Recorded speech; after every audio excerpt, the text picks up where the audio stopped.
Conversamos agora com Divina Lopes, que é educadora popular e integrante da Coordenação Nacional do MST. Boa noite, Divina Lopes. Prazer falar contigo. Seja muito bem-vinda. Olá, boa noite a todos e todas. Primeiro é uma alegria, né, poder estar aqui falando com todos vocês, brasileiros e brasileiras em todo o país.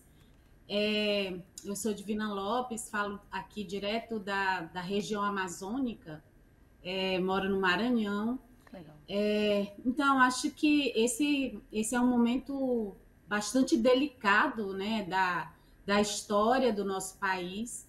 Acho que antes da pandemia, né, a gente já vinha enxergando um aprofundamento dessa crise, né, de uma crise que a gente considera que é uma crise estrutural do modo de produção e reprodução da vida, né? Mas que tem dimensões, que tem várias outras dimensões, né?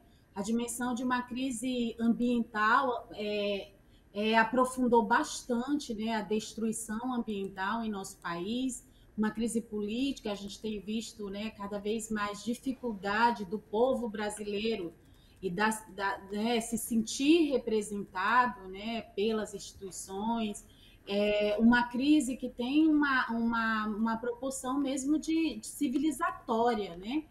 E a gente avalia, enquanto Movimento Sem Terra, que essa crise só se aprofundou durante a pandemia, né? A pandemia não produziu a crise que a gente já vinha, né, sentindo na nossa carne, na nossa pele, mas a pandemia aprofundou essa crise, né?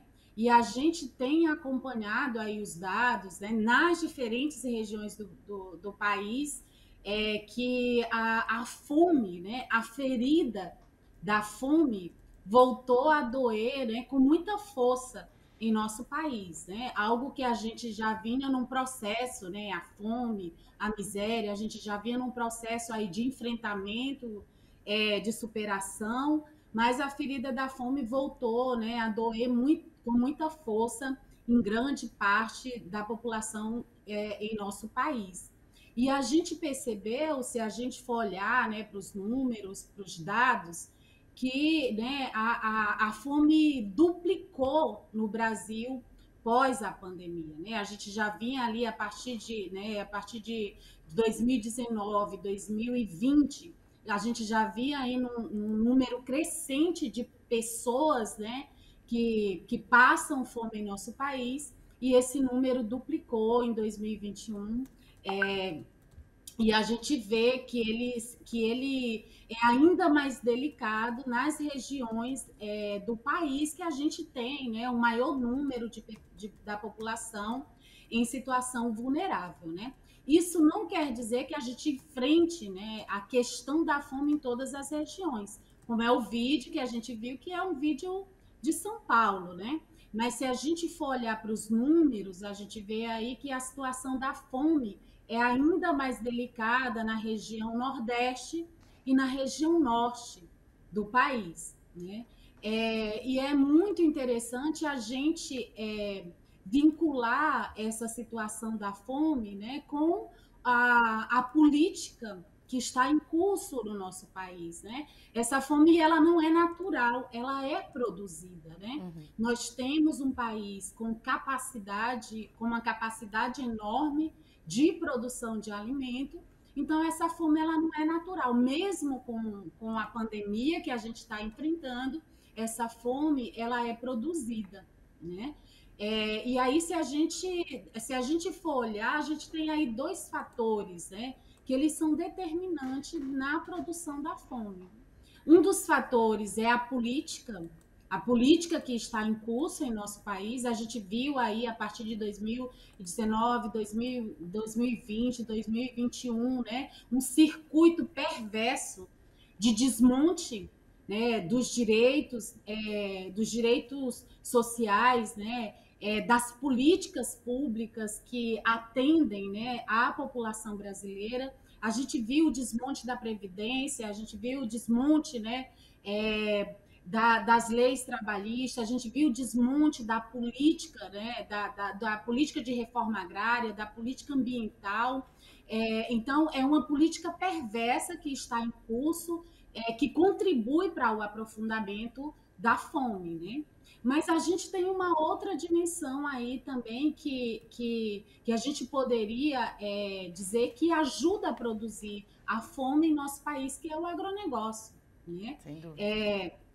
A gente sabe, né, quem produz alimento para botar na mesa, para a cesta básica, né, do Brasil são os pequenos agricultores, é a agricultura familiar, né, e aí a gente vê que, né, o agronegócio, né, que poderia ajudar a resolver a fome no nosso país, não produz alimentos para matar a fome da população, né? A produção do agronegócio é uma produção de commodity para exportação, né, visando o lucro. Então, a produção, né, de alimento em nosso país não é para matar a fome do povo, né?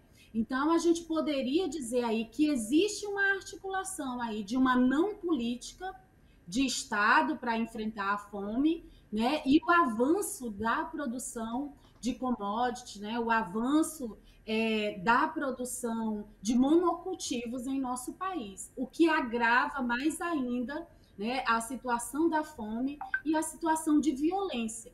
Tanto a violência no campo, né, entre as populações, né, quilombolas, as populações indígenas, as populações camponesas, as populações ribeirinhas, né, aumenta aí o grau de violência, mas também entre as populações que vivem nas cidades, né? E com isso, a população, e com o aumento do preço dos alimentos, a população está tendo que escolher o que vai colocar no prato, né? Está tendo que escolher quantas refeições vai fazer por dia, está tendo que escolher que conta paga, né? Se paga a conta de energia, se paga a conta de água, né? Se troca o seu gás para garantir de preparar a alimentação. Então, aí são vários fatores aí que agravam ainda mais a situação de precariedade, de vulnerabilidade da população brasileira. Sem dúvida. Não é à toa que a gente tem desculpa, visto, pode né, concluir. um número grande de população de rua crescer. Isso Sim. A gente vê nas grandes cidades, mas a gente vê também nas pequenas cidades. E o número de pedintes também. Isso é um retrato, né, de que, né, a situação de vulnerabilidade vem se agravando em nosso país. Sem dúvida.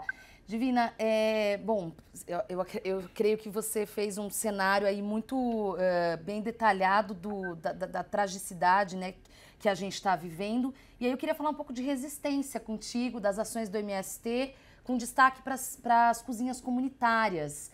Conta pra gente desse projeto, como que funciona, enfim. Então, diante da situação, né, do aprofundamento da pandemia, eu acho que um dos gestos mais bonitos da população brasileira foi construir várias alternativas, né? Alternativas de solidariedade. Ou seja, né, a gente só tem resistido porque a gente teve ações bem concretas, né, do povo cuidando do povo. E essa foi a linha do Movimento Sem Terra. Então, durante todo esse período aí de pandemia, o movimento construiu várias ações de solidariedade nas diferentes regiões do país, né? Que vai desde as cozinhas comunitárias, de preparação de comida para doação, né? Com mutirões de voluntários, tanto para preparar as comidas, para servir as comidas, mas também mutirões de doação dessas comidas, mas também com a doação de cestas básicas, né? De alimentos que são produzidos, né, em nossos territórios de reforma agrária, que são transformados aí em cestas básicas para a doação para as populações que estão em situação mais vulnerável, né? Então, esse é um gesto que demonstra aí a solidariedade de classe, que demonstra que, né, as principais saídas encontradas está entre os trabalhadores e trabalhadoras, né, entre as organizações populares, entre, né, as organizações que de fato se comprometem, né, com outro projeto, com uma outra perspectiva de país. Então, as ações solidárias do MST está dentro aí dessa dimensão que é uma característica, né, da população brasileira, de ter iniciativas sempre, né, de cuidar uns dos outros. Então, é o povo cuidando do povo mesmo, né? E só assim a gente está conseguindo resistir. Divina, durante a pandemia, a gente viu e presenciou várias ações de solidariedade de norte a sul do país, leste a oeste, em todos os cantos do país. Porém, ao passo que a pandemia foi se esticando, não se chegava a uma diminuição de casos de infectados, o número de mortes, enfim, essa questão da solidariedade, de doações de cestas básicas, de arrecadação de alimentos, ela também deu uma diminuída. Como é que é lidar com isso no dia a dia, nesse atual momento de fome, não só de fome que bate na porta de milhões de brasileiros, mas como também de insegurança alimentar de uma grande parte da parcela da população, Divina? Então, né, essa é uma situação dolorosa, né, para todos e todas nós, né? Primeiro que, né, o gesto de solidariedade, principalmente, né, dos territórios que produzem comida, né, ele vai se fragilizando também por falta de uma política de incentivo, né? As populações, os territórios de reforma agrária, né, os territórios camponeses têm cada vez menos condições de produzir em grande quantidade, né, para se alimentar, para alimentar os seus territórios, mas também de produzir com condições de fazer doações em proporções maiores, né, como a gente vinha fazendo no início da pandemia. Então, isso tende a se agravar e se agrava de uma proporção tão, digamos assim, numa proporção inimaginável, né? Porque é isso, né? A insegurança alimentar tem a ver com você ter que comer o mesmo tipo de alimento todo dia, porque é aquilo que você tem em casa, né? Então, tipo, você não tem na mesa os nutrientes necessários para você se garantir com saúde. E é isso que está acontecendo na grande maioria, né, das famílias brasileiras. Inclusive, algumas famílias tendo que cortar da alimentação um item que faz parte, né, da alimentação da população brasileira, que é o arroz. Então, muitas famílias não estão tendo condições, né, de manter pelo menos 2 refeições por dia, tendo o arroz presente nessas refeições, né? E se a gente for falar dos outros itens, né, o preço que está a carne, né, todas as carnes, né? Mesmo o frango, que era uma carne um pouco mais acessível, né, a população está com muita dificuldade de garantir. Então, assim, a gente vive uma situação bastante delicada e que a gente precisa, sim, precisa olhar para ela, porque a gente tem alternativas, né? O nosso país tem condições de dar respostas e fazer um enfrentamento a essa situação de vulnerabilidade, de insegurança alimentar, de fome e de precarização da vida que o nosso país vive, né? Que o nosso país está passando, né? Só é necessário que tenha, de fato, né, políticas de Estado que enfrente, né, essa situação. E não é isso que a gente vislumbra em nosso país, infelizmente, né? Divina, e era justamente isso que eu ia perguntar, a pergunta de US$ 1 milhão, né? Como resolver essa situação? Mas eu acho que você já deu uma pista, a ausência total de políticas públicas. Seria, então, a gente considerar que os retrocessos do governo Bolsonaro contribuem muito para esse estado de coisas? Com certeza, eu acho que não só contribui, como é um fator determinante, né? A gente viu que o aprofundamento da vulnerabilidade, o aumento da fome, o aumento da precarização da vida dos brasileiros e brasileiras, o aumento da violência, né? A gente tem conversado com as comunidades no campo e na cidade, e a avaliação é a mesma, né? Que aumentou, o nível de violência aumentou, e a gente tem uma população cada vez mais violenta e violentada, né? Pela política que está em curso, né? Então, com certeza, o desmonte, né, das políticas sociais, elas contribuíram, né, para esse estado de coisas que a gente está vivendo, né? E para a gente superar esse momento que a gente está vivendo, a gente precisa reverter.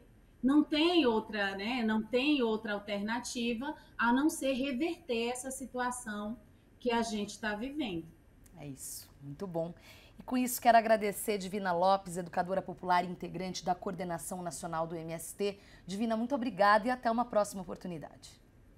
Obrigada, eu que agradeço, né? E um abraço a todos e todas. Um abraço. Estamos juntos, vamos à luta, resistir sempre. Sempre. Abraço.